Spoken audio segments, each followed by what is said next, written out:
ನಮಸ್ಕಾರ. 30 ನಿಮಿಷ 30 ಸುದ್ದಿ ವಿಶೇಷ ಬುಲೆಟಿನ್ಗೆ ಸ್ವಾಗತ. ನಾನು ಚೇತನ್ ಹೂಗಾರ್, ನನ್ನ ಜೊತೆ ಇದ್ದಾರೆ ನನ್ನ ಕಲೀಗ್ ನಾನು ಧನುಶ್ರೀ. ವೀಕ್ಷಕರು, ಇವತ್ತು ಬೆಳಗ್ಗಿಂದ ಆಗಿರುವಂತಹ ವಿದ್ಯಮಾನಗಳ ಪ್ರಮುಖ ಸುದ್ದಿಗಳನ್ನ ಒಂದೊಂದಾಗಿ ನೋಡ್ತಾ ಹೋಗೋಣ. ಬೆಂಗಳೂರು ಅಭಿವೃದ್ಧಿ ಸಚಿವ ಡಿಕೆ ಶಿವಕುಮಾರ್ ಮಳೆಹಾನಿ ಪ್ರದೇಶಕ್ಕೆ ಭೇಟಿ ಕೊಟ್ಟು ಪರಿಶೀಲನೆ ಮಾಡಿದ್ರು. ಪರಿಶೀಲನೆ ಬಳಿಕ ಮಾಧ್ಯಮಗಳ ಜೊತೆಗೆ ಮಾತನಾಡಿದ ಡಿಕೆ ಶಿವಕುಮಾರ್, ಮಳೆ ನೀರು ಹರಿಯಲು ಪ್ರೈವೇಟ್ ಡೆವಲಪರ್ಸ್ ಅಡ್ಡಿಪಡಿಸಿರೋದು ಗಮನಕ್ಕೆ ಬಂದಿದೆ. ಎಲ್ಲ ಒಂದೇ ದಿನ ಸರಿ ಮಾಡ್ತೇನೆ ಅಂತ ಹೇಳೋದಿಲ್ಲ. ನಾನು ಅವರಿಗೆ ಸೂಚನೆ ಕೊಟ್ಟಿದ್ದೀನಿ. ಕಾನೂನು ಮೂಲಕ ಏನ್ ಕ್ರಮ ಕೈಗೊಳ್ಳಬೇಕು ಅದನ್ನ ಮಾಡ್ತೀನಿ. ರಾಜಕಾಲುವೆ ಎಷ್ಟಿರ್ಬೇಕು ಅಷ್ಟೇ ಇರಬೇಕು. ಬಡವರು ಶ್ರೀಮಂತರು ಇಲ್ಲ. ಎಲ್ಲಿ ಒತ್ತುವರಿ ಮಾಡಿದಾರೋ ಅಲ್ಲಿ ತೆರವು ಮಾಡಬೇಕು ಅಷ್ಟೇ. ಕೋರ್ಟ್ನಲ್ಲಿರುವ ವಿಚಾರಗಳನ್ನ ಬಿಡೋದಿಲ್ಲ. ಬೇರೆ ಬೇರೆ ರೀತಿಯಾಗಿ ಇತ್ಯರ್ಥ ಮಾಡ್ತೀವಿ ಅಂತ ಹೇಳಿದ್ದಾರೆ. ಯಾವ್ದಾದ್ರು ಕೋರ್ಟು ಲಿಟಿಗೇಷನ್ ಮಾಡಿ ಕೆಲಸ ಮಾಡಬಾರ್ದು ಅಂತೇಳಿ ಕೆಲವೆಲ್ಲ ಸ್ಟೇಜ್ ಇಟ್ಕೊಂಡಿದ್ದೀರಿ. ಮುಂಜಾಗ್ರತೆಯಾಗಿ ನೀವೇ ಹತ್ಕೊಂಡು ಎಲ್ಲ ವಿಡ್ರಾ ಮಾಡಿಕೊಂಡ್ರೆ ಬಹಳ ಒಳ್ಳೇದು. ಇಲ್ಲ ಅಂದ್ರೆ ಕೆಲವು ನಮ್ಮ ಬೇರೆ ತರದ ಕಾನೂನುಗಳಿದೆ. ನಮಗೆ ಜನರಿಂದ ನೀವು ಮಾಡ್ಕೊಳ್ಳುವಂತ ಒಂದೋ ಎರಡೋ ಕೆಲಸದಿಂದ ಫ್ಲೈಓವರ್ ನಿಲ್ಲಿಸುವಂಥದ್ದು, ಇದನ್ನ ಟ್ರೈನ್ ನಿಲ್ಲಿಸುವಂಥದ್ದು, ಇವೆಲ್ಲ ಕೂಡ ಸರ್ಕಾರದ ಜಾಗಗಳಲ್ಲಿ ಕಟ್ಕೊಂಡು ತೊಂದರೆ ಮಾಡ್ತಿರೋದಕ್ಕೆ ನಾವು ಅದನ್ನ ಕ್ರಮ ಕೈಗೊಳ್ಳಲಿಕ್ಕೆ ನಾನು ಅಧಿಕಾರಿಗಳಿಗೆ ನಾನು ಆದೇಶವನ್ನ ಅವರಿಗೆ ಅಧಿಕಾರವನ್ನ ನಾವು ಕೊಟ್ಟಿದ್ದೇವೆ. ಗ್ಯಾರಂಟಿ ಯೋಜನೆಗಳ ಜಾರಿ ಬಗ್ಗೆ ಸಿಎಂ ಸಿದ್ದರಾಮಯ್ಯ ಸಭೆಯನ್ನ ನಡೆಸಿದ್ರು. ಮೊದಲು ಇಂಧನ ಇಲಾಖೆ ಅಧಿಕಾರಿಗಳ ಜೊತೆ ಗೃಹಜ್ಯೋತಿ ಯೋಜನೆ ಜಾರಿ ಬಗ್ಗೆ ಸಭೆಯನ್ನ ನಡೆಸಿದ್ದು, ಸಭೆಯಲ್ಲಿ ಸಚಿವ ಕೆಜೆ ಜಾರ್ಜ್, ಸರ್ಕಾರದ ಮುಖ್ಯ ಕಾರ್ಯದರ್ಶಿ ವಂದಿತಾ ಶರ್ಮಾ, ಅಪರ ಮುಖ್ಯ ಕಾರ್ಯದರ್ಶಿ ಡಾಕ್ಟರ್ ರಜನೀಶ್ ಗೋಯಲ್, ಇಂಧನ ಇಲಾಖೆಯ ಅಪರ ಮುಖ್ಯ ಕಾರ್ಯದರ್ಶಿ ಗೌರವ್ ಗುಪ್ತಾ ಹಾಗೂ ಇತರ ಹಿರಿಯ ಅಧಿಕಾರಿಗಳು ಉಪಸ್ಥಿತರಿದ್ದರು. ಬಳಿಕ ಗೃಹಲಕ್ಷ್ಮಿ ಯೋಜನೆ ಜಾರಿ ಸಂಬಂಧ ಸಿಎಂ ಸಿದ್ದರಾಮಯ್ಯ ಸಭೆಯನ್ನ ನಡೆಸಿದ್ರು. ಸಭೆ ಬಳಿಕ ಮಾತನಾಡಿದ ಸಚಿವೆ ಲಕ್ಷ್ಮೀ ಹೆಬ್ಬಾಳ್ಕರ್ ಅವರು, ಯೋಜನೆಯಲ್ಲಿ ಯಾವುದೇ ಗೊಂದಲವಿಲ್ಲ. ಆನ್ಲೈನ್ ಮತ್ತು ನಾಡ ಕಚೇರಿಯಲ್ಲಿ ಅರ್ಜಿಯನ್ನ ಸಲ್ಲಿಸಬಹುದು ಅಂತ ಹೇಳಿಕೆಯನ್ನ ಕೊಟ್ಟರು. ಗೃಹಲಕ್ಷ್ಮಿ ಯೋಜನೆಗೆ ಸಂಬಂಧಪಟ್ಟಾಗೆ ಸುದೀರ್ಘವಾಗಿ ಎಲ್ಲ ಆಫೀಸರ್ಗಳ ಜೊತೆ ಮುಖ್ಯಮಂತ್ರಿಗಳು ಸಭೆಯನ್ನು ಕರೆದಿದ್ದು, ಸೊ ಬಹಳಷ್ಟು ಚರ್ಚೆ ಆಯಿತು. ಯಾವ ರೀತಿ ಮಹಿಳೆಯರಿಗೆ ಬಹಳಷ್ಟು ಸರಳ ರೀತಿಯಲ್ಲಿ ಈ ಒಂದು ಯೋಜನೆಯ ಲಾಭವನ್ನು ಪಡೀಲಿಕ್ಕೆ, ಸೊ ಬಹಳಷ್ಟು ಸರಳ ರೀತಿಯಲ್ಲಿ, ಬಹಳ ಕಾಂಪ್ಲಿಕೇಶನ್ ಆಗಬಾರ್ದು, ಬಹಳಷ್ಟು ಈಸಿಯಾಗಿ ಇದು ಅವ್ರನ್ನ ತಲುಪಬೇಕನ್ನೋ ಒಂದು ಎಲ್ಲ ಚರ್ಚೆಗಳು ಆಗಿದೆ. ಇಲ್ಲ, ಯಾವ ಗೊಂದಲನೂ ಇಲ್ಲ. ನಾವು ಅರ್ಜಿನಲ್ಲಿ ಕೆಲವೊಂದು ವಿಚಾರಗಳನ್ನ ಮಾನ್ಯ ಮುಖ್ಯಮಂತ್ರಿಗಳ ಗಮನಕ್ಕೆ ತಂದಂತ ಸಂದರ್ಭದಲ್ಲಿ ಈ ವೋಟರ್ ID ಸಂಖ್ಯೆ ಅದೊಂದು ಬೇಡ ಅಂತ ಅವರು ಹೇಳಿದ್ರು. ಅದರ ಜೊತೆಯಲ್ಲಿ ಪಾಸ್ಬುಕ್ ಅಕೌಂಟ್ ನಂಬರ್ ಬೇಡ ಅಂತಂದ್ರು. ಯಾಕಂದ್ರೆ ಈಗಾಗಲೇ ಆಧಾರ್ ಲಿಂಕ್ ಆದ ತಕ್ಷಣ ಆಟೋಮೆಟಿಕ್ ಆಗಿ ಆಧಾರ್ ಲಿಂಕ್ಗೆ ಅಕೌಂಟ್ ನಂಬರ್ ಲಿಂಕ್ ಆಗೇ ಆಗುತ್ತೆ. ಸೊ ಈ ಎರಡನ್ನ ಬಿಟ್ಟರೆ ಈ ಏನು ಆನ್ಲೈನ್ನಲ್ಲಿ ಅರ್ಜಿ ಸಲ್ಲಿಸುವಂಥವ್ರು ಆನ್ಲೈನ್ನಲ್ಲಿ ಅರ್ಜಿ ಸಲ್ಲಿಸಬಹುದು. ಬಟ್ ರೂರಲ್ ಏರಿಯಾನಲ್ಲಿ ಬಹಳಷ್ಟು ಜನರಿಗೆ ಆನ್ಲೈನ್ ಅರ್ಜಿ ಸಲ್ಲಿಸಲಿಕ್ಕೆ ಆಗೋದಿಲ್ಲ. ಅಂಥವರಿಗೆ ನಾಡ ಕಚೇರಿ, ನಾವು ಪ್ರತಿಯೊಬ್ಬರಿಗೂ ಕೂಡ ನಾವು ಅಪ್ಲಿಕೇಶನ್ ಕೊಡ್ತೀವಿ. ಅಪ್ಲಿಕೇಶನ್ ಫಾರ್ಮ್ ಅವರು ಕಲೆಕ್ಟ್ ಮಾಡ್ಬೋದು. ಮತ್ತು ನಾಡ ಕಚೇರಿಯಲ್ಲಿ ಹೋಗಿ ಅವರು ಅಪ್ಲಿಕೇಶನ್ ಫಾರ್ಮ್ ಫಿಲ್ ಮಾಡಿ ಅದನ್ನು. ಜನರಿಗೆ ಫ್ರೀ ವಿದ್ಯುತ್ ಕೊಡೋದಕ್ಕೆ ರಾಜ್ಯ ಸರ್ಕಾರ ತಯಾರಿ ನಡೆಸ್ತಾ ಇದೆ. ಸರ್ಕಾರಿ ಸಂಸ್ಥೆಗಳಿಂದ ಬರಬೇಕಾಗಿರುವ ಬಾಕಿ ವಸೂಲಿಗೆ ಬೆಸ್ಕಾಂ ಮುಂದಾಗಿದೆ. ಕಳೆದ ಮಾರ್ಚ್ 2023ರವರೆಗೆ ಬೆಸ್ಕಾಂ ಬರೋಬ್ಬರಿ 5 ಕೋಟಿ ಸಾವಿರ ರೂಪಾಯಿಯನ್ನ ಬರಬೇಕಾಗಿರುವಂತಹ ವಿಚಾರ ಗೊತ್ತಾಗ್ತಾ ಇದೆ. ಬಿಲ್ ಕಟ್ಟೋದಕ್ಕೆ ಮೀನಾಮೇಷ ಎಣಿಸ್ತಾ ಇದ್ದಂತ ಸಂಸ್ಥೆಗಳಿಗೆ ನೋಟಿಸ್ ಕೂಡ ಕೊಡಲಾಗಿದೆ. ಇನ್ನು ಸಿಎಂ ಇಂಧನ ಸಚಿವ ನಿರ್ದೇಶನದಂತೆ ಬಾಕಿ ಮೊತ್ತ ವಸೂಲಿ ಮಾಡುವಂತೆ ಖಡಕ್ ಸೂಚನೆ ಕೂಡ ಕೊಡಲಾಗಿದೆ.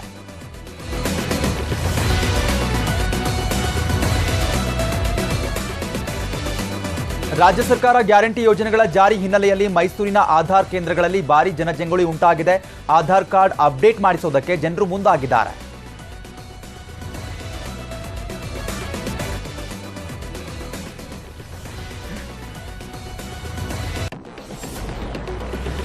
ಚುನಾವಣೆ ಸೋಲಿನ ಬಗ್ಗೆ ಬೆಂಗಳೂರಿನ ಮಲ್ಲೇಶ್ವರಂನಲ್ಲಿ ಬಿಜೆಪಿ ಕಚೇರಿಯಲ್ಲಿ ಆತ್ಮಾವಲೋಕನ ಸಭೆ ನಡೀತಾ ಇದೆ.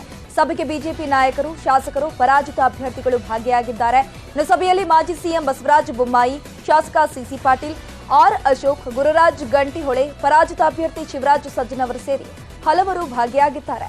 ಈ ವೇಳೆ ಮಾತನಾಡಿದ ಸಿಟಿ ರವಿ, ಬಿಜೆಪಿ ಸೋಲಿಗೆ ಒಳ ಮೀಸಲಾತಿ ಪೆಟ್ಟು ಕಾರಣ, ಅದರ ಜೊತೆಗೆ ಕಾಂಗ್ರೆಸ್ನ ಗ್ಯಾರಂಟಿಗಳ ಎಫೆಕ್ಟ್ ಕೂಡ ಹೌದು ಅಂದಿದ್ದಾರೆ. ಮೀಸಲಾತಿ ಕೊಟ್ಟಂತ ಒಳಪೆಟ್ಟು, ಗ್ಯಾರಂಟಿ ಕಾರ್ಡ್ನ ನಂಬಿ ಜನ ಕಾಂಗ್ರೆಸ್ ಕಡೆಗೆ ಮತ ಹಾಕಿರೋದು ಸೇರಿದಂತೆ ಮತ್ತು ಕೆಲವು ವಿಷಯಗಳನ್ನು ನಾವು ಸಂದರ್ಭಗಳಲ್ಲಿ ಪರಿಣಾಮಕಾರಿಯಾಗಿ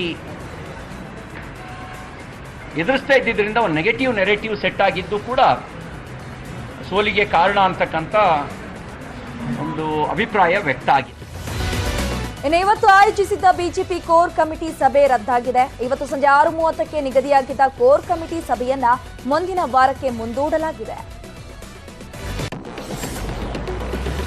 ಬಿಜೆಪಿ ಆತ್ಮಾವಲೋಕನ ಸಭೆಗೂ ಮುನ್ನ ಸರ್ಕಾರದ ಗ್ಯಾರಂಟಿ ಯೋಜನೆಗಳ ಗೊಂದಲಗಳ ಬಗ್ಗೆ ಮಾಜಿ ಸಚಿವ ಆರ್ ಅಶೋಕ್ ಕಿಡಿಕಾರಿದ್ದಾರೆ. ಇಂಧನ ಸಚಿವರು ಏನೇನೋ ಹೇಳಿ ಜನರಿಗೆ ಗೊಂದಲ ಮೂಡಿಸ್ತಾ ಇದ್ದಾರೆ. ಎಲ್ರಿಗೂ ಫ್ರೀ ಅಂದ್ರು, ಆದ್ರೆ ಈಗ ಕಂಡೀಷನ್ಸ್ ಹಾಕ್ತಿದ್ದಾರೆ. ಇದರ ಜೊತೆಗೆ ಇಂಧನ ದರ ಕೂಡ ಏರಿಕೆ ಮಾಡಿದ್ದಾರೆ ಅಂತ ಕಿಡಿಕಾರಿದ್ರು. ಸಿದ್ದರಾಮಯ್ಯನವರು ಏನು ಹೇಳಿದ್ರು, ನನಗೂ ಫ್ರೀ, ಮಾದೇವಪ್ಪ ನಿನಗೂ ಫ್ರೀ ಅಂದ್ರು. ಈಗ ಅವರಿಬ್ಬರು ಇನ್ಕಮ್ ಟ್ಯಾಕ್ಸ್ ಪೇಯರ್ಸ್, ಸಿದ್ದರಾಮಯ್ಯನೂ ಇನ್ಕಮ್ ಟ್ಯಾಕ್ಸ್ ಪೇಯರು, ಮಾದೇವಪ್ಪನೂ ಈಗ ಹೇಳ್ತಾ ಇದ್ದಾರೆ ಇನ್ಕಮ್ ಟ್ಯಾಕ್ಸ್ ಪೇಯರ್ಸ್ಗೆ ಇಲ್ಲ ಅಂತ ಹೇಳ್ತಾ ಇದ್ದಾರೆ. ಪ್ರತಿಯೊಬ್ಬರಿಗೂ 200 ಯೂನಿಟ್ ಫ್ರೀ ಅಂತ ಹೇಳಿದ್ರು. ಈಗ ಒಂದು ವರ್ಷ ನೀವು ಆವರೇಜ್ ಏನು ಯೂಸ್ ಮಾಡಿದ್ದೀರಾ ಅದರ ಮೇಲೆ ಬಿಲ್ಲನ್ನು ಕಟ್ಟಬೇಕು ಸರಾಸರಿ ಮೇಲೆ ಅಂತ ಹೇಳ್ತಾ ಇದ್ದಾರೆ. ಅಲ್ಲೂ ಮೋಸ. ಅವ್ರೇನು ಹೇಳಿದ್ರು, ಪ್ರತಿ 200 ಯೂನಿಟ್ ಫ್ರೀ ಅಂತ ಹೇಳಿದ್ರು. ಅವಾಗ ಯಾವುದೇ ಒಂದು ಕಂಡೀಷನ್ ಹಾಕಿರಲಿಲ್ಲ. ಅವರ ಗ್ಯಾರಂಟಿ ಕಾರ್ಡಲ್ಲಿ ಒಂದೂ ಇಲ್ಲ. 2,000 ರೂಪಾಯಿ ಎಲ್ಲ ಮಹಿಳೆಯರಿಗೆ ಅಂದಿದ್ರು. ಯಾವುದೇ ಕಂಡೀಷನ್ ಇರಲಿಲ್ಲ ಅದರಲ್ಲಿ. ನಮ್ಮ ಜನಗಳ ದುಡ್ಡನ್ನು ತಗೊಂಡು ಜನಗಳಿಗೆ ಫ್ರೀ ಕೊಡೋದು ಒಳ್ಳೆ ಸ್ಕೀಮ್ ಇದು. ಕಾಂಗ್ರೆಸ್ಸಿನ ಬುದ್ಧಿವಂತಿಗೆ ಮೆಚ್ಚಲೇಬೇಕು. ಕಾಂಗ್ರೆಸ್ನವರು ನನಗೂ ಫ್ರೀ ನಿನ್ಗೂ ಫ್ರೀ ಅಂದಿದ್ರು. ಸಿಟಿ ರವಿ ಮನೆಯವರಿಗೂ ಫ್ರೀ ಅಂತ ಹೇಳಿದ್ರು. ಈಗ ಐಟಿ ಕಟ್ಟಿಲ್ಲ ಅಂತಂದ್ರೆ ಕೊಡೋದಿಲ್ಲ ಅಂತ ಹೇಳ್ತಿದ್ದಾರೆ. ಅಂದ್ರೆ ಫಲಾನುಭವಿಗಳು ಅದಕ್ಕೆ ಎಲಿಜಿಬಿಲಿಟಿ ಇಲ್ಲ ಅಂತ ಹೇಳ್ತಿದ್ದಾರೆ. ಸರ್ಕಾರಿ ನೌಕರರು ಕೂಡ ಇಲ್ಲ ಅಂತ ಹೇಳ್ತಿದ್ದಾರೆ ಅಂತ ಕಿಡಿಕಾರಿದ್ರು. ಆಶ್ವಾಸನೆ ಅವ್ರದ್ದು, ಭರವಸೆ ಅವ್ರದ್ದು, ಅನುಷ್ಠಾನ ಮಾಡಬೇಕಾಗಿರುವ ಬದ್ಧತೆಯೂ ಅವ್ರದ್ದೇ. ಯಾವ ರೀತಿ ಗೊಂದಲಗಳನ್ನು ನಾವು ಇವು ನೋಡ್ತಾ ಇದ್ದೀವಿ. ಆ ಗೊಂದಲಗಳು ಮುಂದುವರೆದಿದೆ. ಆ ಗೊಂದಲಗಳ ಗ್ಯಾರಂಟಿ ಗೊಂದಲಗಳನ್ನು ಸರ್ಕಾರ ಬಗೆಹರಿಸಬೇಕು ಅನ್ನೋದು ನನ್ನ ಆಗ್ರಹ ಇದೆ. ಚುನಾವಣೆಗೆ ಮುಂಚೆ ಯಾವ ರೀತಿ ಆಶ್ವಾಸನೆ ಕೊಟ್ಟಿದ್ರೋ, ಆಶ್ವಾಸನೆ ನಿನಗೂ ಫ್ರೀ ನನಗೂ ಫ್ರೀ ಅಂತ ಹೇಳಿದ್ರಲ್ಲ, ಟ್ವೀಟು ಮಾಡಿದ್ರು. ಸಿಟಿ ರವಿ ಅವ್ರ ಮನೆಯವರಿಗೂ ಫ್ರೀ ಅಂತ ಹೇಳಿದ್ರು. ಈ ಕಂಡೀಷನ್ ಆಗ್ತಾ ಇದ್ದಾರೆ. ಈಗ ಐಟಿ ಇದ್ರೂ ಇಲ್ಲ ಅಂತ ಹೇಳ್ತಿದ್ದಾರೆ. ಬಾಡಿಗೆ ಮನೇಲಿ ಇದ್ರಾ ಇಲ್ಲ ಅಂತ ಹೇಳ್ತಿದ್ದಾರೆ. ಬಾಡಿಗೆ ಮನೇಲಿ ಕರಾರು ಪತ್ರ ಕೊಡಬೇಕು ಅಂತಿದ್ದಾರೆ. ಮುಂಚೆ ಯಾವುದೇ ಕಂಡೀಷನ್ ಹಾಕಿರಲ್ಲ. ಮಾದೇವಪ್ಪ ನಿನಗೂ ಫ್ರೀ, ಕಾಕಾ ಪಾಟೀಲ್ ನಿನಗೂ ಫ್ರೀ ಎಂದಿದ್ರು. ಜಮೀರ್ ನಿನಗೂ ಫ್ರೀ ಎಂದಿದ್ರು. ಜಮೀರ್ ಮನೆಗೆ ಹೋಗಿ ಹೇಳಿದ್ರು ಎಲ್ರಿಗೂ ಫ್ರೀ ಅಂತ. ಕೊಡಬೇಕು, ಗೊಂದಲ ಯಾಕೆ? ಇನ್ನು ವಿಧಾನಸಭಾ ಚುನಾವಣೆಯಲ್ಲಿ ಜೆಡಿಎಸ್ ಹೀನಾಯವಾಗಿ ಸೋಲು ಕಂಡ ಹಿನ್ನೆಲೆಯಲ್ಲಿ ಜೆಡಿಎಸ್ ಕೂಡ ಆತ್ಮಾವಲೋಕನ ಸಭೆಯನ್ನ ನಡೆಸಿದೆ. ಜೆಪಿ ಭವನದಲ್ಲಿ ನಡೆದ ಆತ್ಮಾವಲೋಕನ ಸಭೆಯಲ್ಲಿ ಚಿಕ್ಕಮಗಳೂರು, ಶಿವಮೊಗ್ಗ, ಚಿತ್ರದುರ್ಗ ಜಿಲ್ಲೆಗಳ ಮುಖಂಡರು ಭಾಗಿಯಾಗಿದ್ದರು. ಮಾಜಿ ಸಿಎಂ ಎಚ್.ಡಿ. ಕುಮಾರಸ್ವಾಮಿ ನೇತೃತ್ವದಲ್ಲಿ ಸಭೆ ನಡೆಸಿ ಸೋಲಿಗೆ ಕಾರಣ ಏನು ಅನ್ನೋದನ್ನ ಚರ್ಚೆ ಮಾಡಲಾಯಿತು. ವಿಧಾನ ಪರಿಷತ್ ಸದಸ್ಯರಾದ ಬೋಜೇಗೌಡರು, ತಿಪ್ಪೇಸ್ವಾಮಿ, ನಗರಾಧ್ಯಕ್ಷ ಎಚ್.ಎಂ. ರಮೇಶ್ ಗೌಡ, ಶಾಸಕರಾದ ಶಾಸಕಿ ಪೂರ್ಯಾ ನಾಯಕ್ ಭಾಗಿಯಾಗಿದ್ದರು. ಗ್ಯಾರಂಟಿ ಜಾರಿಗೆ ಹಲವಾರು ಷರತ್ತು ವಿಧಿಸಿರುವ ಬಗ್ಗೆ ಮಾಜಿ ಸಿಎಂ ಎಚ್.ಡಿ. ಕುಮಾರಸ್ವಾಮಿ ಟೀಕೆ ಮಾಡಿದ್ದಾರೆ. ಇದು ಒಂದು ಕಾರ್ಯಕ್ರಮದ ಗೊಂದಲ ಅಲ್ಲ, 5 ಕಾರ್ಯಕ್ರಮಗಳಲ್ಲೂ ಕೂಡ ಗೊಂದಲ ಇದೆ. ಸೋಷಿಯಲ್ ಮೀಡಿಯಾದಲ್ಲಿ ಜನ ತಮಾಷೆಯಾಗಿ ಮಾಡ್ತಿದ್ದಾರೆ. ಆದ್ರೂ ಕೂಡ ಗಂಭೀರ ತೆಗೆದುಕೊಂಡಿಲ್ಲ. ಇಂಧನ ಇಲಾಖೆ ಸಚಿವ ಜಾರ್ಜ್ ಅವರಿಗೆ ಅರ್ಥ ಆಗಿಲ್ಲ ಅನ್ಸುತ್ತೆ. ಸಂಪೂರ್ಣ ಮಾಹಿತಿ ಸಚಿವರಿಗೆ ಇಲ್ಲ, ಹೆಬ್ಬಾಳ್ಕರ್ಗೂ ಕೂಡ ಮಾಹಿತಿ ಇಲ್ಲ ಅನ್ಸುತ್ತೆ. ಚುನಾವಣೆ ಪೂರ್ವದಲ್ಲಿ ಏನ್ ಘೋಷಣೆ ಮಾಡಿದ್ರು, ಈಗ ಸಬೂಬು ಏನ್ ಕೊಡ್ತಿದ್ದಾರೆ? 15 ಲಕ್ಷ ಬಿಜೆಪಿಯವರು ಕೊಟ್ಟಿದ್ದಾರಾ ಅಂತ ಕೇಳ್ತಿದ್ದಾರೆ. ಅವರು ಕೊಟ್ಟಿಲ್ಲ ಅಂತ ನಾನು ಕೊಡಲ್ಲ ಅನ್ನೋದು ಎಷ್ಟು ಸರಿ? ಘೋಷಣೆ ಮಾಡುವಾಗ ಸಿದ್ದರಾಮಯ್ಯ, ಡಿಕೆಶಿಗೆ ಪರಿಜ್ಞಾನ ಇರಲಿಲ್ವಾ ಅಂತ ಎಚ್ಡಿಕೆ ಕಿಡಿಕಾರಿದ್ದಾರೆ. 5 ಕಾರ್ಯಕ್ರಮದಲ್ಲೂ ಗೊಂದಲ ಇರತಕ್ಕಂಥದ್ದು. ಹಲವಾರು ರೀತಿಯಲ್ಲಿ ಸೋಷಿಯಲ್ ಮೀಡಿಯಾಗಳಲ್ಲಿ ಈ ಕಾರ್ಯಕ್ರಮಗಳ ಬಗ್ಗೆ ನಾಡಿನ ಜನತೆ ತಮಾಷೆಯಾಗಿ ತೆಗೆದುಕೊಳ್ತಾ ಇರತಕ್ಕಂಥದ್ದು ಕಾಣ್ತಾ ಇದೆ. ಇವತ್ತು ನಿಮ್ಮ ಜಾರ್ಜ್ ಅವರು ಹೇಳ್ತಕ್ಕಂಥದ್ದು ಒಂದು ಹೇಳಿಕೆ ಅವರಿಗೆ ಅರ್ಥ ಆಗಿಲ್ಲ. ಇನ್ನು ಲಕ್ಷ್ಮೀ ಹೆಬ್ಬಾಳ್ಕರ್ ಅವರು ಅವರದ್ರೂ ಸಹ ಯಾವ ಮಾಹಿತಿ ಇಟ್ಕೊಂಡಿದ್ದಾರೆ? ಇವರು ಚುನಾವಣೆಯ ಪೂರ್ವದಲ್ಲಿ ಈ 5 ಕಾರ್ಯಕ್ರಮಗಳ ಬಗ್ಗೆ ಜನತೆಯ ಮುಂದೆ, ಅವರ ಪಕ್ಷದ ಕಾರ್ಯಕರ್ತರ ಮುಂದೆ ಏನು ಘೋಷಣೆ ಮಾಡಿದ್ರು? ಇಲ್ಲಿ ಸಬೂಬು ಬಿಜೆಪಿಯವರು ನರೇಂದ್ರ ಮೋದಿ ಹೇಳಿದ್ರು 15 ಲಕ್ಷ ರೂಪಾಯಿಗಳನ್ನು ಪ್ರತಿ ಅಕೌಂಟ್ಗೆ ಹಾಕ್ಬಿಡ್ತೀನಿ ಅಂತ ಹೇಳಿದ್ರು. ನೀವು ಹಾಕಿದ್ರ? ಅವ್ರು ಹಾಕಲಿಲ್ಲ ಅಂತಲೇ ನಿಮ್ಗೆ ಅಧಿಕಾರ ಕೊಟ್ಟಿರೋದು. ಈಗ ಅವತ್ತು ಈ ಘೋಷಣೆ ಮಾಡಬೇಕಾದ್ರೆ ಮತ ಹಾಸ್ಕೊಳ್ಳಿಕ್ಕೆ ನಿಮಗೆ ಪರಿಜ್ಞಾನ ಇರಲಿಲ್ಲ. ಇನ್ನು ಈ ವರ್ಷವೇ ಪಠ್ಯಪುಸ್ತಕ ಪರಿಷ್ಕರಣೆ ಆಗುತ್ತೆ ಅಂತ ಶಿಕ್ಷಣ ಸಚಿವ ಮಧು ಬಂಗಾರಪ್ಪ ಸ್ಪಷ್ಟನೆಯನ್ನು ಕೊಟ್ಟರು. ಪಠ್ಯ ಬದಲಾವಣೆಯ ಬಗ್ಗೆ ಸಿಎಂಗೆ ಹೆಚ್ಚು ಆಸಕ್ತಿ ಇದೆ. ವಿದ್ಯಾರ್ಥಿಗಳ ಹಿತದೃಷ್ಟಿಯಿಂದ ಬದಲಾವಣೆ ಮಾಡಿಯೇ ಮಾಡ್ತೇವೆ. ಸಪ್ಲಿಮೆಂಟ್ ಮಾದರಿಯ ಪುಸ್ತಕವನ್ನ ನೀಡ್ತೇವೆ. ಯಾವ ಪಾಠ ಮಾಡಬೇಕು, ಯಾವುದು ಮಾಡಬಾರದು ಎಂಬುದನ್ನ ತಿಳಿಸ್ತೇನೆ ಅಂತ ತಿಳಿಸಿದ್ರು. ಲಕ್ಷಾಂತರ ಮಂದಿ ಪ್ರಾಣತ್ಯಾಗ ಮಾಡಿ ಸ್ವಾತಂತ್ರ್ಯವನ್ನ ತಂದಿದ್ದಾರೆ. ಆ ಹೋರಾಟ ಮಾಡಿದವರಿಗೆ ಬಿಜೆಪಿಯವರು ಅಪಮಾನವನ್ನ ಮಾಡ್ತಿದ್ದಾರೆ. ಬ್ರಿಟಿಷರಿಗೆ 6 ಬಾರಿ ಕ್ಷಮಾಪಣೆ ಪತ್ರ ಯಾಕೆ ಕೊಟ್ರು ಅಂತ ಬಿಜೆಪಿ ಮತ್ತು ಆರ್ಎಸ್ಎಸ್ ನಾಯಕರು ಮೊದಲು ಹೇಳಿ. ಇಂತಹ ರಣಹೇಡಿಗಳ ಬಗ್ಗೆ ನಮ್ಮ ಮಕ್ಕಳ ಪಠ್ಯ ಪುಸ್ತಕದಲ್ಲಿ ಇರಲು ಬಿಡೋದಿಲ್ಲ ಅಂತ ವಿಧಾನ ಪರಿಷತ್ ಸದಸ್ಯ ಬಿಕೆ ಹರಿಪ್ರಸಾದ್ ಅವರು ಕಿಡಿಕಾರಿದ್ರು. ಸುನೀಲ್ ಹೆಡ್ಗೇವಾರು ಸ್ವತಂತ್ರ ಹೋರಾಟಗಾರರು ಅಂತೇಳಿ ಎಲ್ಲಾದರೂ ಸಾಬೀತು ಮಾಡಲಿ. ಈ ದೇಶದಲ್ಲಿ ಬ್ರಿಟಿಷರ ಕ್ಷಮಾಪಣೆ ಕೋರಿದಂತ ಈ ನಕಲಿ ಸ್ವತಂತ್ರ ಹೋರಾಟಗಾರರಿಗೆ ಅವರು ಮಾನ್ಯತೆ ನೀಡದಿದ್ರೆ ಇವತ್ತು ಯಾರೋ ಹೇಳಿಕೆ ಕೊಟ್ಟಿದ್ದಾರೆ. ಗೋಡ್ಸೆಯು ಕೂಡ ರಾಷ್ಟ್ರಭಕ್ತ ಅಂತ ಹೇಳಿ. ಇವರ ರಾಷ್ಟ್ರಭಕ್ತಿಗೂ ಜನಸಾಮಾನ್ಯರ ರಾಷ್ಟ್ರಭಕ್ತಿಗೂ ಬಹಳ ವ್ಯತ್ಯಾಸ ಇದೆ. ಲಕ್ಷಾಂತರ ಜನ, ಸಾವಿರಾರು ಜನ ಪ್ರಾಣತ್ಯಾಗ ಮಾಡಿ ರಾಷ್ಟ್ರಕ್ಕೆ ಸ್ವತಂತ್ರ ಕೊಟ್ಟವರಿಗೆ ಅಪಮಾನ ಮಾಡ್ತಕ್ಕಂಥ ಕೆಲಸವನ್ನು ಮಾಡ್ತಾ ಇದ್ದಾರೆ. ಅದಲ್ಲದೆ ಗೋಳ್ವಾಳ್ಕರ್, ಸಾವರ್ಕರ್ ಇತ್ಯಾದಿ ಹುಸಿ ದೇಶಭಕ್ತರ ಪಾಠ ತೆಗಿಬೇಕು ಅಂತ ಸಾಹಿತಿ ಕುಂ ವೀರಭದ್ರಪ್ಪ ಹೇಳಿಕೆ ಕೊಟ್ಟಿದ್ದಾರೆ. ಚಾಮರಾಜನಗರದಲ್ಲಿ ಮಾತನಾಡಿದ ಅವರು, ಈ ಪಾಠಗಳನ್ನ ಮಕ್ಕಳಿಗೆ ಬೋಧಿಸಬಾರದು. ಈ ಬಗ್ಗೆ ಸರ್ಕಾರ ಸುತ್ತೋಲೆ ಹೊರಡಿಸಬೇಕು ಅಂತ ಸಾಹಿತಿ ಕುಂ ವೀರಭದ್ರಪ್ಪ ಆಗ್ರಹ ಮಾಡಿದ್ದಾರೆ. ಹಿಂದಿನ ಸರ್ಕಾರ ಮನುಷ್ಯತ್ವದ ವಿರೋಧಿ, ದೇಶ ವಿರೋಧಿ, ಸಮಾಜ ವಿರೋಧಿ ಪಠ್ಯ ಅಳವಡಿಸಿದ್ದು ತಪ್ಪು. ನಮ್ಮ ಸಂವಿಧಾನಕ್ಕೆ ಮಾಡಿದ ಅಪಮಾನ ಅದು. ಹೊಸ ಸರ್ಕಾರ ಇದನ್ನ ಬದಲು ಮಾಡಲಿ ಅಂತ ಹೇಳಿದ್ದಾರೆ. ಜೊತೆಗೆ ಇನ್ನು ನನಗೆ ಬೆದರಿಕೆ ಪತ್ರ ಬರ್ತಾ ಇವೆ. ಇದೀಗ 16ನೇ ಬೆದರಿಕೆ ಪತ್ರ ಬಂದಿದೆ ಅಂತ ಕುಂ ವೀರಭದ್ರಪ್ಪ ತಿಳಿಸಿದ್ದಾರೆ. ಬೆಂಗಳೂರು ಅಭಿವೃದ್ಧಿ ಪ್ರಾಧಿಕಾರ ಅಧ್ಯಕ್ಷನಾಗಿ ಐಎಎಸ್ ಅಧಿಕಾರಿ ರಾಕೇಶ್ ಸಿಂಗ್ರನ್ನ ನೇಮಕ ಮಾಡಿ ರಾಜ್ಯ ಸರ್ಕಾರ ಆದೇಶವನ್ನ ಹೊರಡಿಸಿದೆ. ಬಿಡಿಎ ಅಧ್ಯಕ್ಷ ಸ್ಥಾನಕ್ಕೆ ಭಾರೀ ಪೈಪೋಟಿ ಬೆನ್ನಲ್ಲೇ ಐಎಎಸ್ ಅಧಿಕಾರಿ ರಾಕೇಶ್ ಸಿಂಗ್ರನ್ನ ಅಧ್ಯಕ್ಷರನ್ನಾಗಿ ನೇಮಕ ಮಾಡಿ ಆದೇಶವನ್ನ ಹೊರಡಿಸಲಾಗಿದೆ. ಬಿಬಿಎಂಪಿ ಆಡಳಿತಾಧಿಕಾರಿಯಾಗಿದ್ದ ರಾಕೇಶ್ ಸಿಂಗ್ ಅವರನ್ನ ಬಿಡಿಎ ಅಧ್ಯಕ್ಷ ಸ್ಥಾನದ ಜೊತೆಗೆ ಇನ್ನು 10 ಯೋಜನಾ ಪ್ರಾಧಿಕಾರದ ಹೊಣೆಯನ್ನ ನೀಡಲಾಗಿದೆ. ಮಾಜಿ ಸಿಎಂ ಎಚ್ಡಿಕೆ ರಾಷ್ಟ್ರ ರಾಜಕಾರಣಕ್ಕೆ ಹೋಗ್ತಾರಾ ಅನ್ನೋ ಪ್ರಶ್ನೆ ಉದ್ಭವಿಸಿದೆ. ಈ ವರ್ಷಾಂತ್ಯಕ್ಕೆ ಎಚ್ಡಿಕೆ ರಾಜ್ಯಸಭೆ ಪ್ರವೇಶಿಸಿ ಕೇಂದ್ರದಲ್ಲಿ ಸಚಿವರಾಗ್ತಾರೆ ಅನ್ನೋ ಮಾಹಿತಿ ಹರಿದಾಡ್ತಿದೆ. ಮಗ ನಿಖಿಲ್ ಕುಮಾರಸ್ವಾಮಿಗೆ ಚನ್ನಪಟ್ಟಣ ಕ್ಷೇತ್ರ ಬಿಟ್ಟುಕೊಡೋದಕ್ಕೆ ಮುಂದಾಗಿದ್ದಾರೆ ಎನ್ನಲಾಗ್ತಿದೆ. ಜೊತೆಗೆ ಮುಂದಿನ ಲೋಕಸಭಾ ಎಲೆಕ್ಷನ್ನಲ್ಲಿ ಬೆಂಗಳೂರು ಗ್ರಾಮಾಂತರ ಕ್ಷೇತ್ರದಿಂದ ಲೋಕಸಭೆಗೆ ಸಿಪಿ ಯೋಗೇಶ್ವರ್ಗೆ ಎಚ್ಡಿಕೆ ಬೆಂಬಲ ಕೊಡ್ತಾರೆ ಅನ್ನೋ ಮಾಹಿತಿ ಕೂಡ ಸಿಗ್ತಾ ಇದೆ. ಕಾಂಗ್ರೆಸ್ ಸೋಲಿಸಲು ಬಿಜೆಪಿ ಜೊತೆ ಮೈತ್ರಿ ಮಾಡಿಕೊಳ್ಳುವ ಸಾಧ್ಯತೆ ಇದೆ ಎನ್ನಲಾಗ್ತಿದೆ. ಇನ್ನು ಈ ಬಗ್ಗೆ ಮಾತನಾಡಿರುವ ಎಚ್ಡಿಕೆ ಸ್ವತಃ ಬಿಜೆಪಿ ಜೊತೆ ಮೈತ್ರಿಯ ಸುಳಿವನ್ನ ಕೊಟ್ಟಿದ್ದಾರೆ. ಕಾಂಗ್ರೆಸ್ನವರು ಬಹಳ ಎತ್ತರಕ್ಕೆ ಬೆಳೆದಿದ್ದಾರೆ, ಹೀಗಾಗಿ ಅವರನ್ನ ಕೆಳಗೆ ಇಳಿಸಬೇಕು. ನಾವೇನು ಕಾಂಗ್ರೆಸ್ ಜೊತೆ ಹೋಗೋದಕ್ಕೆ ಆಗುತ್ತಾ, ಮುಂದೆ ಏನಾಗುತ್ತೆ ಅಂತ ನೋಡೋಣ ಅಂತ ಹೇಳಿದ್ದಾರೆ. ಸಂಸದ ಡಿಕೆ ಸುರೇಶ್ಗೆ ಮುಂದಿನ ಲೋಕಸಭಾ ಚುನಾವಣೆಗೆ ಸ್ಪರ್ಧೆ ಮಾಡಲ್ವಾ ಅನ್ನೋ ಅನುಮಾನ ಇದೀಗ ಕಾಡ್ತಾ ಇದೆ. ಮುಂದಿನ ಚುನಾವಣೆಗೆ ಸ್ಪರ್ಧಿಸೋದು ಡೌಟಾ ಅನ್ನೋ ಅನುಮಾನ ಶುರುವಾಗಲು ಕಾರಣ ಸಂಸದ ಸುರೇಶ್ ಕೊಟ್ಟಿರುವ ಒಂದು ಹೇಳಿಕೆ. ಯಾಕಂದ್ರೆ ತುಮಕೂರು ಜಿಲ್ಲೆ ಕುಣಿಕಲ್ ತಾಲೂಕಿನ ಗಿರಿಗೌಡನ ಪಾಳ್ಯದಲ್ಲಿ ಮತದಾರರ ಅಭಿನಂದನಾ ಸಮಾರಂಭದಲ್ಲಿ ಮಾತನಾಡಿದ ಡಿಕೆ ಸುರೇಶ್ ಅವರು, ಕೆಲವರು ನನ್ನ ಲೋಕಸಭಾ ಚುನಾವಣೆ ಸ್ಪರ್ಧೆ ಬಗ್ಗೆ ಮಾತನಾಡ್ತಾ ಇದ್ದಾರೆ. ನಾನು ನಿಂತ್ಕೋತೀನೋ ಇಲ್ವೋ ಅನ್ನೋದು ಇನ್ನೂ ತೀರ್ಮಾನ ಆಗಿಲ್ಲ. ನನಗೆ ರಾಜಕಾರಣ ಬೇಕೋ ಬೇಡವೋ ಅನ್ನಿಸಿಬಿಟ್ಟಿದೆ. ಮುಂದಿನ ದಿನದಲ್ಲಿ ಈ ಬಗ್ಗೆ ನಿಮ್ಮ ಸಲಹೆ ಪಡೆಯುತ್ತೇನೆ ಅಂತ ಹೇಳಿಕೆಯನ್ನ ಕೊಟ್ಟಿದ್ದಾರೆ. ಚೆಲುವರಾಯಸ್ವಾಮಿ ಸಚಿವರಾಗ್ತಾ ಇದ್ದಂತೆ ಮಂಡ್ಯದ ನಾಗಮಂಗಲದಲ್ಲಿ ಬೆಂಬಲಿಗರ ದರ್ಬಾರ್ ಜೋರಾಗಿದೆ. ನಾಗಮಂಗಲ ತಾಲೂಕು ಕಚೇರಿಯಲ್ಲಿ ಸರ್ಕಾರಿ ಶಿಕ್ಷಕರ ಸಂಘದ ಅಧ್ಯಕ್ಷರಿಗೆ ಕಾಂಗ್ರೆಸ್ ಬ್ಲಾಕ್ ಕಾಂಗ್ರೆಸ್ ಅಧ್ಯಕ್ಷ ಸಚಿವರ ಎದುರೇ ದರ್ಪವನ್ನ ಮೆರೆದಿದ್ದಾರೆ. ತಾಲೂಕು ಬ್ಲಾಕ್ ಕಾಂಗ್ರೆಸ್ ಅಧ್ಯಕ್ಷ ರಾಜೇಶ್ ಎಂಬಾತ ಶಿಕ್ಷಕರ ಸಂಘದ ಅಧ್ಯಕ್ಷ ಸಿಜೆ ಕುಮಾರ್ಗೆ ಧಮಕಿ ಹಾಕಿದ್ದಾರೆ. ಇನ್ನು ಸಚಿವ ಚೆಲುವರಾಯಸ್ವಾಮಿ ಅವರನ್ನ ಶಾಸಕ ಸ್ಥಾನದಿಂದ ವಜಾಗೊಳಿಸುವಂತೆ ದೂರನ್ನ ಕೊಡಲಾಗಿದೆ. ಮಂಡ್ಯದ ಬಿಜೆಪಿ ಮುಖಂಡ ಶಿವಕುಮಾರ್ ಆರಾಧ್ಯ ಜಿಲ್ಲಾಧಿಕಾರಿಗಳ ಮೂಲಕ ರಾಜ್ಯಪಾಲರಿಗೆ ದೂರನ್ನ ರವಾನಿಸಿದ್ದಾರೆ. ಮತ ಹಾಕದವರ ಪತ್ರಕ್ಕೆ ಸಹಿ ಮಾಡಲ್ಲ ಎಂಬ ಚೆಲುವರಾಯಸ್ವಾಮಿ ಹೇಳಿಕೆ ವಿರೋಧಿಸಿ ದೂರನ್ನ ಕೊಡಲಾಗಿದೆ.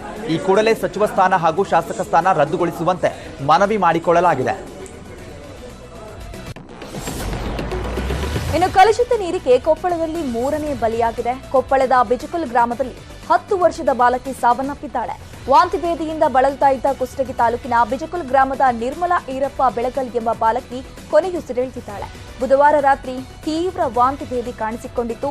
ಇಂದು ಬೆಳಗಿನ ಜಾವ ಆಸ್ಪತ್ರೆಗೆ ತರುವ ಮುನ್ನ ಬಾಲಕಿ ಸಾವನ್ನಪ್ಪಿದ್ದಾಳೆ. ಜಿಲ್ಲೆಯಲ್ಲಿ ಕಲುಷಿತ ನೀರಿನಿಂದ ಸಾವನ್ನಪ್ಪಿದವರ ಸಂಖ್ಯೆ 3ಕ್ಕೇರಿದೆ. ಚಿಕ್ಕೋಡಿ ಪಟ್ಟಣದಲ್ಲಿ ನೀರಿನ ಅಭಾವ ಹಿನ್ನೆಲೆಯಲ್ಲಿ ಕೊಡ ಹಿಡಿದು ಜನ ಬೀದಿಗಿಳಿತಾ ಇದ್ದಾರೆ. ಚಿಕ್ಕೋಡಿ ಪುರಸಭೆ ಎದುರು ನೂರಾರು ಮಹಿಳೆಯರು ನೀರಿಗಾಗಿ ಪ್ರತಿಭಟನೆ ಮಾಡ್ತಿದ್ದಾರೆ. 24 ಗಂಟೆಗಳ ಕಾಲ ನೀರು ಪೂರೈಸುವ ವ್ಯವಸ್ಥೆ ಇದ್ರೂ ಕೂಡ ವಾರಕ್ಕೊಮ್ಮೆ ಮಾತ್ರ ನೀರು ಸರಬರಾಜು ಮಾಡಲಾಗ್ತಿದೆ ಅಂತ ದೂರಿದ್ದಾರೆ. ಅದರಲ್ಲೂ ರಾತ್ರಿ 12 ಗಂಟೆ ಬಳಿಕ ನೀರು ಬಿಡ್ತಾರೆ. ರಾತ್ರಿಯಿಡೀ ನೀರು ತುಂಬಿಕೊಳ್ಳೋದೇ ಒಂದು ಕೆಲಸ ಆಗ್ತಿದೆ ಅಂತ ಸ್ಥಳೀಯರು ಆಕ್ರೋಶವನ್ನ ಹೊರಹಾಕಿದ್ದಾರೆ.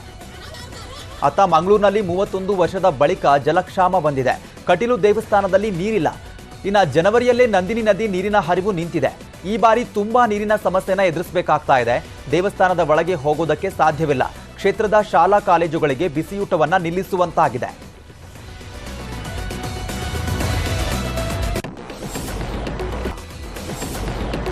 ರಾಮನಗರ ಜಿಲ್ಲೆ ಚನ್ನಪಟ್ಟಣದಲ್ಲಿ ಹಲವು ದಿನಗಳಿಂದ ಉಪಟಳ ಕೊಡ್ತಾ ಇದ್ದ ಕಾಡಾನೆ ಕಾರ್ಯಾಚರಣೆ ಯಶಸ್ವಿಯಾಗಿದೆ.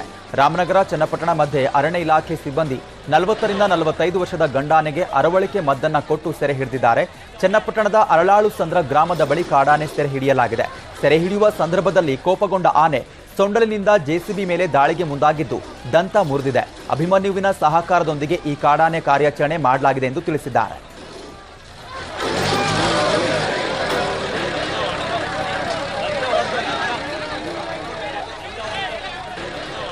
ಈಗಾಗಲೇ ನೀವು ದೃಶ್ಯಾವಳಿಗಳಲ್ಲಿ ಗಮನಿಸ್ತಾ ಇದ್ದೀರಾ. ಇದು ನ್ಯೂಸ್ 18ಗೆ ಸಿಕ್ಕಿರುವಂತಹ ಎಕ್ಸ್ಕ್ಲೂಸಿವ್ ದೃಶ್ಯಾವಳಿಗಳು. ಆನೆಯನ್ನ ಸೆರೆ ಹಿಡಿಯುವಂತ ಸಂದರ್ಭದಲ್ಲಿ ಆನೆ ಕೋಪಗೊಂಡು ಜೆಸಿಬಿ ಮೇಲೆ ದಾಳಿ ಮಾಡುತ್ತೆ. ಆ ಒಂದು ಸಂದರ್ಭದಲ್ಲಿ ಆನೆಯ ದಂತ ಮುರಿದಿದೆ.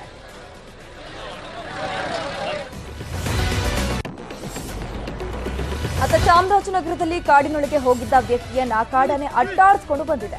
ಕೂದಲೆಳೆ ಅಂತರದಲ್ಲಿ ಅಪಾಯದಿಂದ ವ್ಯಕ್ತಿ ಪಾರಾಗಿದ್ದಾನೆ. ಚಾಮರಾಜನಗರ ಜಿಲ್ಲೆ ಬಂಡೀಪುರ ಅರಣ್ಯಕ್ಕೆ ಹೊಂದಿಕೊಂಡಿರುವ ಕೇರಳದ ಮುತ್ತಂಗ ವನ್ಯಜೀವಿ ಧಾಮದಲ್ಲಿ ಈ ಘಟನೆ ನಡೆದಿದೆ. ಆನೇಕಲ್ ಗಡಿಭಾಗದ ಹೊಸೂರಿನ ಶಾಣಮಾವು ಬಳಿ ಒಂಟಿ ಸಲಗ ಕಾಣಿಸಿಕೊಂಡಿದೆ. ಕಾಡಿನತ್ತ ತೆರಳದೆ ರೈತರ ಹೊಲಗದ್ದೆಯಲ್ಲಿ ರೌಂಡ್ಸ್ ಹಾಕ್ತಾ ಇದೆ. ಕೆಲ ದಿನಗಳ ಹಿಂದೆ ಸೂಳಗಿರಿ ಬಳಿ ಕಾಣಿಸಿಕೊಂಡಿದ್ದ ಸಲಗ ಇದೀಗ ತಮಿಳುನಾಡು ಗಡಿಯಲ್ಲಿ ಬೀಡು ಬಿಟ್ಟು ಜನರಿಗೆ ಟೆನ್ಷನ್ ಅನ್ನು ಹೆಚ್ಚಿಸಿದೆ. ಆನೆ ದಾಳಿ ಮಾಡುವ ಆತಂಕದಿಂದ ಜನ ಬದುಕ್ತಾ ಇದ್ದಾರೆ. ಆನೆ ಕಾಟ ತಪ್ಪಿಸುವಂತೆ ಅರಣ್ಯ ಇಲಾಖೆಗೆ ಜನರು ಮನವಿಯನ್ನ ಮಾಡಿದ್ದಾರೆ. 48 ತಾಸುಗಳಲ್ಲಿ ರಾಜ್ಯಕ್ಕೆ ಮಾನ್ಸೂನ್ ಎಂಟ್ರಿ ಕೊಡಲಿದೆ ಅಂತ ಹವಾಮಾನ ಇಲಾಖೆ ಮಾಹಿತಿ ಕೊಟ್ಟಿದೆ. ಮಾನ್ಸೂನ್ ಈಗಾಗಲೇ ಲಕ್ಷದ್ವೀಪದಲ್ಲಿ ಸಂಪೂರ್ಣ ಆವರಿಸಿದೆ ಅಂತ ನ್ಯೂಸ್ 18ಗೆ ಹವಾಮಾನ ವಿಜ್ಞಾನಿ ಸದಾನಂದ್ ಅಡಿಗ ಮಾಹಿತಿಯನ್ನ ಕೊಟ್ಟಿದ್ದಾರೆ. ಕೇರಳದ ಬಹುಪಾಲು ಜಿಲ್ಲೆಗಳಲ್ಲಿ ಮಾನ್ಸೂನ್ ಎಂಟ್ರಿ ಆಗಿದ್ದು ಇದೇ ವೇಗದಲ್ಲಿ ಮುಂದುವರೆದರೆ ಕರ್ನಾಟಕದ ದಕ್ಷಿಣ ಭಾಗಕ್ಕೆ ಇನ್ನೆರಡು ದಿನಗಳಲ್ಲಿ ಅಧಿಕೃತವಾಗಿ ಮಾನ್ಸೂನ್ ಎಂಟ್ರಿ ಕೊಡಲಿದೆ. ನಾಳೆ ನಾಡಿದ್ದು ಕರಾವಳಿ ಮಲೆನಾಡು ಭಾಗದಲ್ಲಿ ಭಾರಿ ಮಳೆಯಾಗಲಿದೆ.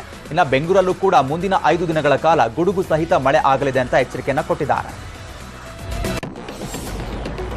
ಚಿಕ್ಕಮಗಳೂರಿನ ಗಿರಿ ಪ್ರದೇಶಗಳಲ್ಲಿ ಮೂಲಭೂತ ಸೌಕರ್ಯಗಳ ಕೊರತೆ ಎದುರಾಗಿದೆ. ಪ್ರಮುಖ ಪ್ರವಾಸಿ ತಾಣಗಳಲ್ಲಿ ಶೌಚಾಲಯ, ಕುಡಿಯುವ ನೀರಿನ ಸಮಸ್ಯೆ ಎದುರಾಗಿದ್ದು ಪ್ರವಾಸಿಗರು ಪರದಾಟವನ್ನು ನಡೆಸ್ತಾ ಇದ್ದಾರೆ. ಮುಳ್ಳಯ್ಯನಗಿರಿ, ಸೀತಾಳಯ್ಯನಗಿರಿ ದತ್ತಪೀಠದಲ್ಲಿ ಶೌಚಾಲಯವಿಲ್ಲದೆ ಮಹಿಳೆಯರು, ಮಕ್ಕಳು ಪರದಾಟವನ್ನು ನಡೆಸ್ತಾ ಇದ್ದಾರೆ. ಶೌಚಾಲಯ ನಿರ್ಮಿಸಿಕೊಡುವಂತೆ ಮಹಿಳೆಯೊಬ್ಬರು ರಾಷ್ಟ್ರಪತಿಗೆ ಫ್ರಾನ್ಸ್ನಲ್ಲಿ ಚಾಕು ದಾಳಿ ನಡೆದಿದ್ದು 4 ನರ್ಸರಿ ಮಕ್ಕಳು ಹಾಗೂ ಓರ್ವ ವ್ಯಕ್ತಿ ಸೇರಿ 5 ಚಾಕು ಇರಿಯಲಾಗಿದೆ. ಆಟದ ಮೈದಾನದಲ್ಲಿ ನಡೆದಿರುವ ಘಟನೆಯನ್ನ ಫ್ರಾನ್ಸ್ ಜನಪ್ರತಿನಿಧಿಗಳು ಖಂಡಿಸಿದ್ದಾರೆ. ಅನಾಮಿಕ ವ್ಯಕ್ತಿಯಿಂದ ದಾಳಿ ನಡೆದಿದ್ದು ಆತನಿಗೂ ಗಾಯಗಳಾಗಿದ್ದು ಪೊಲೀಸರು ಆರೋಪಿಯನ್ನ ಬಂಧಿಸಿದ್ದಾರೆ. ದುರಾದೃಷ್ಟವಶಾತ್ ಮುನ್ನ ಆರೋಪಿ ಇಂಗ್ಲಿಷ್ನಲ್ಲಿ ಮಾತನಾಡ್ತಿದ್ದ. ಬೆಂಗಳೂರಿನಲ್ಲಿ ಬೆಳ್ಳಂಬೆಳಗ್ಗೆ ರೌಡಿ ಶೀಟರ್ಗಳಿಗೆ ಖಾಕಿ ಶಾಕ್ ಅನ್ನ ಕೊಟ್ಟಿದೆ. ಪೊಲೀಸ್ ಆಯುಕ್ತ ದಯಾನಂದ್ ಸೂಚನೆ ಹಿನ್ನೆಲೆ ರೌಡಿಗಳಿಗೆ ಪೊಲೀಸರು ಬಿಸಿ ಮುಟ್ಟಿಸಿದ್ದಾರೆ. ಹಾವೇರಿಯ ರಟ್ಟಿಹಳ್ಳಿ ತಾಲೂಕಿನ ಕುಡುಪಲಿ ಗ್ರಾಮದಲ್ಲಿ ಶಾಲಾ ಕೊಠಡಿಗಳಿಲ್ಲದೆ ಕಾರಣ ದೇವಸ್ಥಾನದಲ್ಲಿ ಹಾಗೂ ಬಯಲು ಜಾಗದಲ್ಲಿ ಮಕ್ಕಳಿಗೆ ಪಾಠವನ್ನ ಮಾಡಲಾಗ್ತಾ ಇತ್ತು. ಈ ಬಗ್ಗೆ ನ್ಯೂಸ್ 18 ವರದಿ ಬಳಿಕ ಗ್ರಾಮಕ್ಕೆ ಡಿಡಿಪಿಐ, ಬಿಇಒ, ತಹಶೀಲ್ದಾರ್ ಭೇಟಿಯನ್ನ ಕೊಟ್ಟಿದ್ದಾರೆ. ಹಿರೇಕೆರೂರು ಶಾಸಕರು ಕೂಡ ಸರಿಪಡಿಸುವ ಭರವಸೆಯನ್ನ ಕೊಟ್ಟರು. ಪ್ರಪಂಚದಲ್ಲಿ ಜಾಗತಿಕ ಯುದ್ಧ ಭೀತಿ ಇದೆ. ಜಾಗತಿಕ ಯುದ್ಧದಿಂದ ನಮ್ಮ ದೇಶದ ಮೇಲೂ ಕೂಡ ಪರಿಣಾಮ ಬೀರಲಿದೆ ಅಂತ ಕೋಲಾರದಲ್ಲಿ ಕೋಡಿ ಮಠದ ಶ್ರೀಗಳು ಭವಿಷ್ಯವನ್ನ ನುಡಿದಿದ್ದಾರೆ. ಯಶವಂತಪುರದಲ್ಲಿ ಪ್ರತಿಷ್ಠಿತ ಐಎಎಸ್ಸಿ ಕಳ್ಳನೋರ್ವ ಕೈ ಚಳಕ ತೋರಿಸಿದ್ದಾನೆ. ಐಎಎಸ್ಸಿ ಹಾಸ್ಟೆಲ್ನಲ್ಲಿ ನಿಗೂಢವಾಗಿ ಕಳ್ಳತನ ಮಾಡಿದ್ದು ಕೊನೆಗೂ ಕಳ್ಳನನ್ನ ಪೊಲೀಸರು ಬಂಧಿಸಿದ್ದಾರೆ. ಬಿಜೆಪಿ ವಿರುದ್ಧ ಒಗ್ಗಟ್ಟು ಪ್ರದರ್ಶನಕ್ಕೆ ವಿಪಕ್ಷಗಳು ಸಿದ್ಧತೆ ಮಾಡಿಕೊಳ್ತಾ ಇದ್ದಾವೆ. 2024ರಲ್ಲಿ ವಿಪಕ್ಷಗಳ ಸಂಘಟಿತ ಹೋರಾಟಕ್ಕೆ ಸಜ್ಜಾಗ್ತಾ ಇದ್ದು ಜೂನ್ 23ರಂದು ಪಾಟ್ನಾದಲ್ಲಿ ವಿಪಕ್ಷಗಳು ಸಭೆಯನ್ನು ನಡೆಸಲಿವೆ. ಕೇಂದ್ರ ಹಣಕಾಸು ಸಚಿವೆಯ ಮಗಳ ಮದುವೆಗೆ ಉಡುಪಿ ಸೀರೆಯನ್ನ ಗಿಫ್ಟ್ ಆಗಿ ಅದಮಾರು ಶ್ರೀ ವಿಶ್ವಪ್ರಿಯ ತೀರ್ಥ ಸ್ವಾಮೀಜಿಯವರು ಗಿಫ್ಟ್ ಅನ್ನ ನೀಡಿದ್ದಾರೆ. ವಿನಯ್ ರಾಜ್ಕುಮಾರ್ ಅಭಿನಯದ ಗ್ರಾಮಾಯಣ ಚಿತ್ರದ ಮುಹೂರ್ತ ಶುರುವಾಗಿದೆ. ಬಂಡೆ ಮಹಾಂಕಾಳಿ ದೇವಸ್ಥಾನದಲ್ಲಿ ಚಿತ್ರದ ಮುಹೂರ್ತ ನಡೆಯಿತು. ಚಿತ್ರದ ಮುಹೂರ್ತಕ್ಕೆ action prince Dhruva Sarja, Raj B Shetty, Duniya Vijay ಕೂಡ ಶುಭ ಕೋರಿದ್ದಾರೆ.